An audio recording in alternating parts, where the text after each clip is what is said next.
Hello guys. Okey, baru-baru ni saya dapat satu PM yang agak menarik dan saya rasa perlu juga dikongsikan kepada semua berkaitan dengan retention sum. Okey, soalannya berbentuk begini.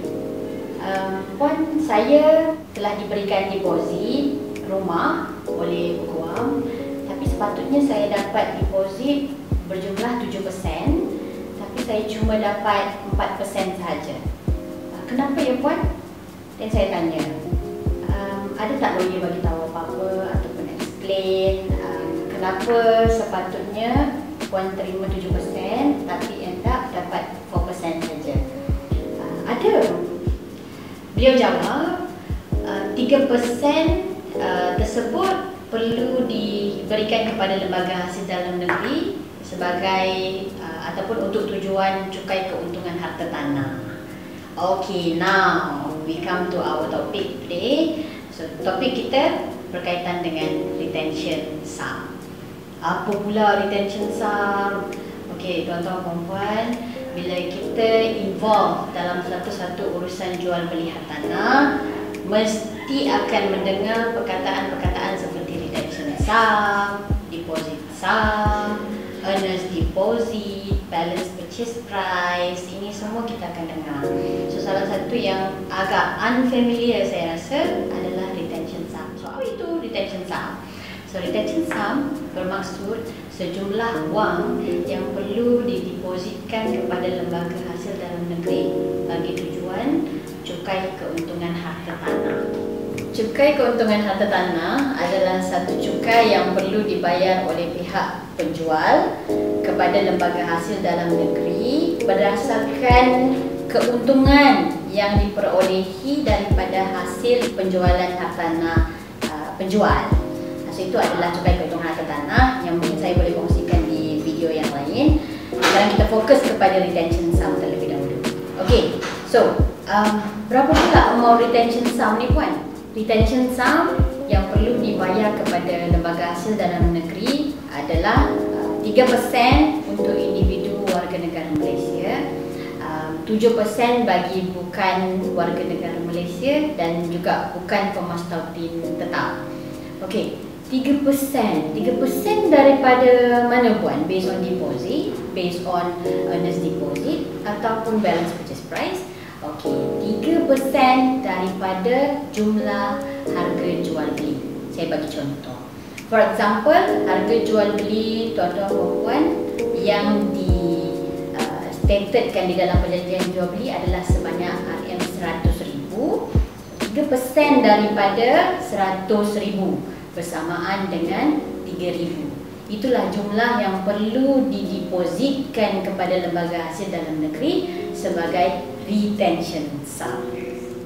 Okey, untuk pengetahuan tuan-tuan perempuan, retention sum perlu dibayar kepada lembaga hasil dalam negeri dalam tempoh masa 60 hari daripada tarikh perjanjian jual beli yang terkini atau juga tarikh kita mendapat konsen ataupun kebenaran pindah milik daripada pejabat tanah.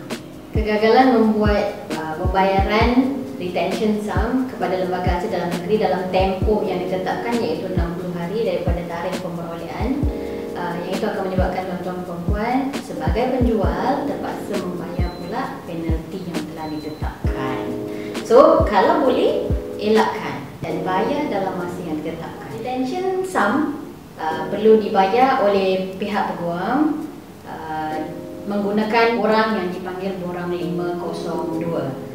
Dan cara pembayaran adalah melalui pos, sama ada melalui pos ataupun melalui cek peguam ataupun kiriman wang ataupun wang pos dan juga ataupun bank draft. Tidak boleh dibayar melalui online atau melalui counter bank. Tidak boleh ya. Okey, macam seperti di Semenanjung Malaysia, tempat pembayaran yang boleh dibuat adalah di kaunter bayaran Kompleks Bangunan Kerajaan Jalan Tuanku Abdul Halim, Kuala Lumpur. Ya, itu sahaja tempat yang boleh membuat pembayaran retention sum. Retention sum perlu dibayar dalam dua keadaan. Wajib dibayar dalam dua keadaan yang boleh saya simpulkan. Pertama, dalam keadaan di mana penjual layak mendapat pengecualian sekali seumur hidup di bawah perenggan 9 jadual 3 seksyen 8 Akta Cukai Keuntungan Harta Tanah. Tapi beliau memilih untuk tidak mengambil pengecualian tersebut. Mungkin ada harta yang lain yang ada untung yang lebih. Jadi untuk properti seperti yang ini, beliau memilih untuk tidak membayar cukai keuntungan harta tanah ataupun mengambil kelayakan pengecualian tersebut untuk harta ini. Jadi dalam keadaan tersebut, penjual perlu membayar retention sum.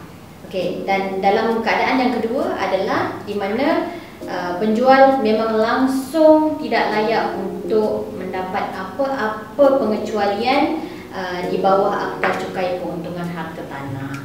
So dalam dua keadaan tersebut, saya simpulkan retention sum perlu dibayar kepada lembaga hasil dalam negeri. Okey, so di sini masalah berkaitan dengan retention sum. Apabila penjual bersetuju pembeli tidak perlu membayar deposit semasa perjanjian jual beli ditandatangani, kerana biasanya retention sum tadi akan ditolak daripada bilangan deposit yang diberikan daripada pembeli kepada penjual. So that's why dalam keadaan puan yang bertanya tadi, instead of dapat 7%, beliau cuma dapat 4% sahaja. Sebab 3% dah dipotong untuk didepositkan kepada lembaga hasil dalam negeri bagi tujuan cukai keuntungan harta tanah. Jadi dalam keadaan di mana penjual bersetuju pembeli tidak membayar deposit, persoalannya sekarang siapa yang perlu mengeluarkan retention sum tersebut? Okey. Jadi pada pendapat saya, sekiranya kita menjadi peguam penjual ataupun kita menjadi ejen hartanah yang dilantik oleh penjual, ataupun kita sendiri itu adalah seorang penjual, bersedia dari segi retention sum, bersedia maklumat berkenaan dengan cukai keuntungan harta tanah. Sebab apa-apa sahaja keputusan yang kita buat berkaitan dengan pembayaran deposit ataupun tidak, pasti akan berkait dengan retention sum ataupun cukai keuntungan harta tanah ini. Jadi sekiranya dalam keadaan di mana kita mengambil keputusan pembeli tidak perlu membayar deposit, penjual sudah ada mentaliti bahawa beliau sendiri perlu mengeluarkan duit sendiri untuk membayar retention sum kepada lembaga hasil dalam negeri. So kalau dah bersedia dari segi mental, saya rasa itu tak akan ada isu. So masalah timbul apabila beliau sebagai seorang penjual tidak bersedia dari segi mental bahawa beliau perlu mengeluarkan duit tambahan di awal stage jual beli harta tanah tadi, di mana beliau perlu mengeluarkan duit untuk membayar retention sum. Kalau dah bersedia dari segi mental, rasanya shouldn't be a problem. At the end of the day, apa yang kita nak adalah dalam satu-satu urusan jual beli harta tanah, penjual menerima duit yang sepatutnya dia dapat dan pembeli mendapat kunci rumah yang sepatutnya beliau dapat. Dalam urusan jual beli harta tanah, apa yang kita nak adalah win-win situation. Kalau boleh, sampai bila-bila hubungan di antara penjual, pembeli, peguam dan juga ejen harta tanah akan smooth, silaturahim terjaga. So itu yang kita nak. Bukan saja kita nak jual beli harta tanah, semua pihak dapat apa yang dia nak, tapi kita nak hubungan silaturahim berpanjangan. Okay guys, itu saja buat kali ini. Saya harap dapat berjumpa semua di video yang akan datang. Bye!